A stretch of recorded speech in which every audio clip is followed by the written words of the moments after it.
So here I am. It's a couple of days later and I'm just doing my morning rounds before we go back to the gardening. Are you ready for your breakfast? Come on then. Here we go. It's all right. Let's come here. There you are. Now munch on that.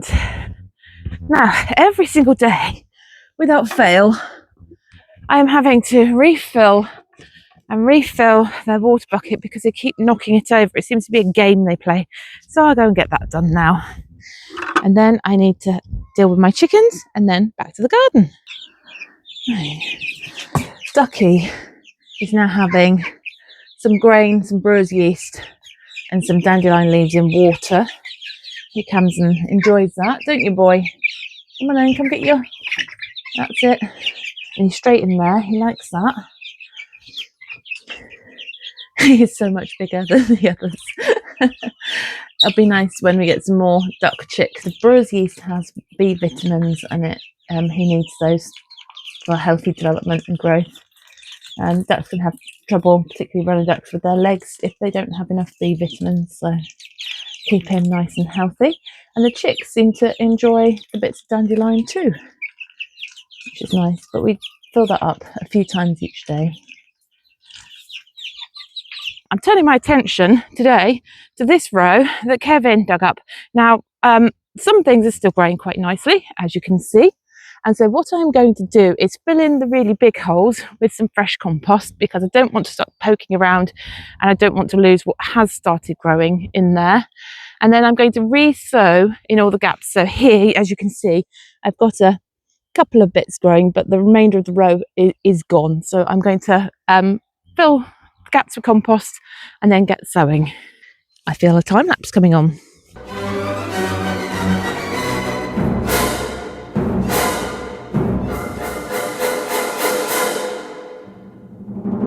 Here you can see there's a very obvious row that it's okay here, but then this part of the row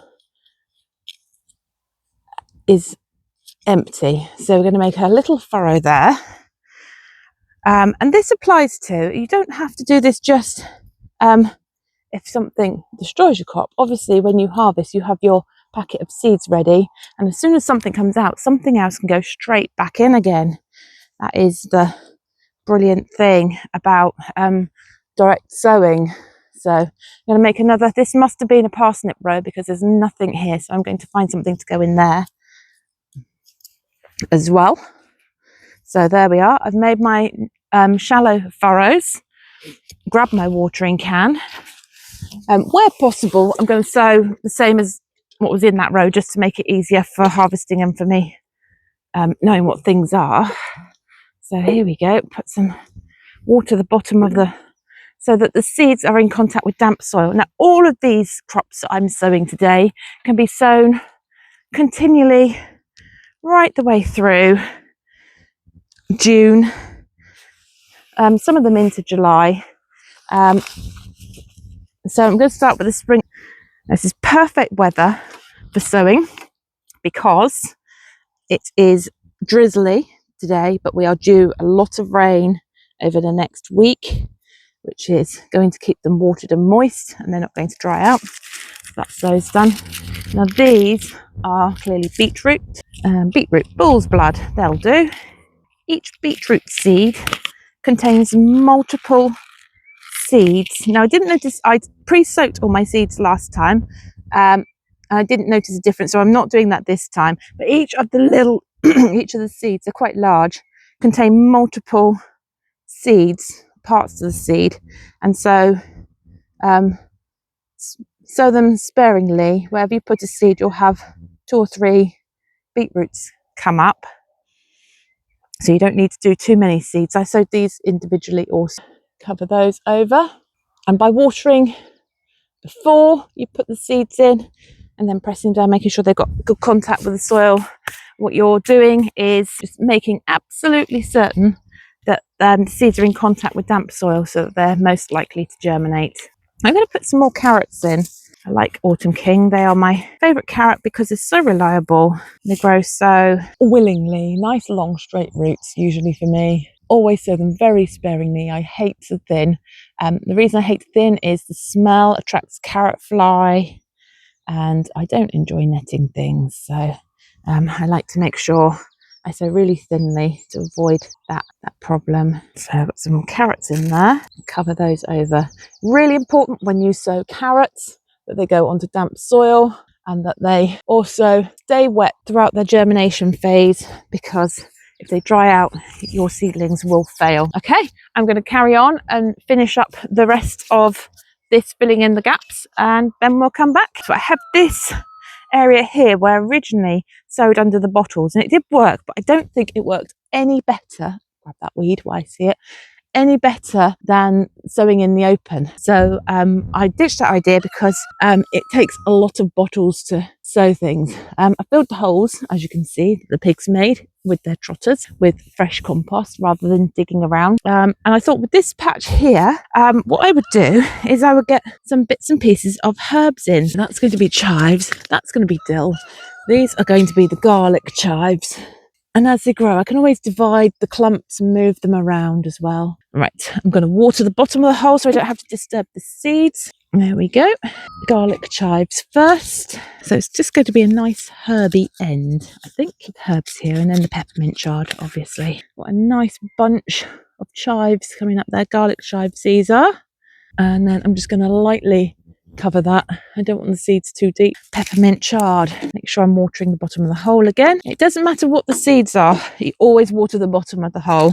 Seed planting depth is about 2.5 times depth of the seed. If you put a seed down too deeply, it will run out of energy before it reaches the surface and gets the light on the leaves. So just 2 in there, a little bit deeper because they're slightly larger seeds. So twice the depth is usually the planting rule. Some seeds vary, but none of these. Some are surface sown seeds, like the very small things like poppies need light. And a lot of the scatter seeds and the I consider the wildflowers, things like foxgloves, I quite often scatter sow in the autumn. There we go. Plenty of those. There we go. And then just going to lightly cover the tiny seeds. So I'm just going to very lightly cover those. Don't want them too deep. There we go. Literally just don't want them to blow away on a windy day, so just the smallest covering of for those. And the last thing I'm popping here are the regular, and they're going to make a nice little edge around the comfrey. And I put comfrey, I chose to plant comfrey. These were plants I had that I have grown on at home. I've chosen to put those at the end because they're really vigorous growing, and I'm hoping that helps contain the grass at the bottom, and so the grass will stay where it's supposed to be. I've got loads of chives all over the place. Can't ever have too many. And again, they're quite small seeds, so just a light covering. And then with all these seeds, I'm going to press them down firmly to make sure that they've got good contact with the damp soil. As I say, we're due quite a few days of rain, so they should, in theory, take nicely, but we'll check in again in a few weeks. And the last thing on the agenda today are addressing the problems with my potato patch. Down here, I have one undisturbed row of potatoes, but as you can see here, there is chaos and mayhem. And that is because my darling Kevin came along here and he rooted up and ate all the potatoes that he was able to find. Thank you, Earl. And then what I'm going to put in are just regular spuds. I picked up some really nice waxy, yellowy looking potatoes that I thought looked nice. They don't have any chips on them. They haven't had time to chip. I'm just going to put them in as they are. And it's a bit of an experiment to see what happens, I guess. We do what we can. So very quickly, first job, pulling up the odd thistle. I am going to put down a very thin layer of compost on there. And then I'm going to lay out my potatoes, and then I'm going to cover them.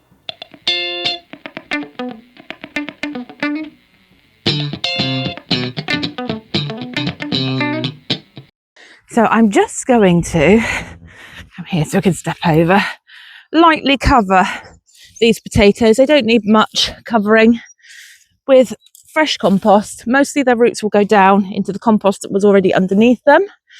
And when it comes to earthing up, the same as I did with my first earlies, I will use spent straw from the chickens and from the shed floor at the farm where I buy the straw from. I'm able to clean up all the spilt straw free. So that's extra mulch I can lay my hands on. And that will be fine, because the top growth, all you're doing is blocking the light so that your potatoes grow as the plant gets taller and taller and puts out tubers, potatoes and grows the potatoes, is you want to block the light, because you don't want your potatoes to be green. Green potatoes are toxic, so we want nice, healthy, white or red potatoes, whichever colour you're growing. So so I am using straw to mulch. Now this I am growing direct sowing in collaboration with Growing with Stella, another fantastic YouTuber, and she is growing her potatoes this year in straw bales. So be sure to look in the description below and find the link to Stella's channel and see how she's growing her potatoes. Both are brilliant ways to grow potatoes. This is more of a Ruth Stout method, where I keep laying the straw on the surface, but Stella's actually planting her potatoes in the straw bales, and she has a whole series on how to condition the straw bales before you plant and how she planted her potatoes, so do check that out. As soon as I get the sprouts above the surface to this level, I will put the straw mulch on. I need to come back and put some straw mulch on these and just leave a few very top leaves growing up for the light. Right, I'm going to finish that job off camera. Now, usually when I get to this point, I would give everything a really good soak with a hose, but we are due 10 solid days of rain. So I'm going to wait and see, rather than using lots of water and getting the hose pipe out. I'm just going to wait. If we don't get a lot of rain in the next couple of days, I will come down and water, but I'm hoping that Mother Nature will do that for me. In here, I've got my first earlies, and I wasn't planning on harvesting them till the middle of June, but I'm going to have a quick peek, because I have seen my good friend Kirsty over at Heart's Humble Homestead has taken up her first earlies, and I am really interested. I'm really interested. So Kirsty at Heart's Humble Homestead has dug up her first earlies, and I'm really interested in just seeing what, if anything, is here. Oh my goodness! Right, this is a really good sign. That's just right on the surface. So my first earlies might well be ready. I'll have a root around to see if I can see anything else. I might just take this one plant out and see what I've got. Oh goodness me. Come on, out you come. Oh, that was the original seed potato by the look. You see the difference in colour. So that one's spent. See little potatoes on there. There are lots of little tiny potatoes there, but here I can see, oh goodness me, I might have gone a bit early. I might have got a bit excited because I've got some, but they're very small. Down here. There we go. Oh, I have got some. Look.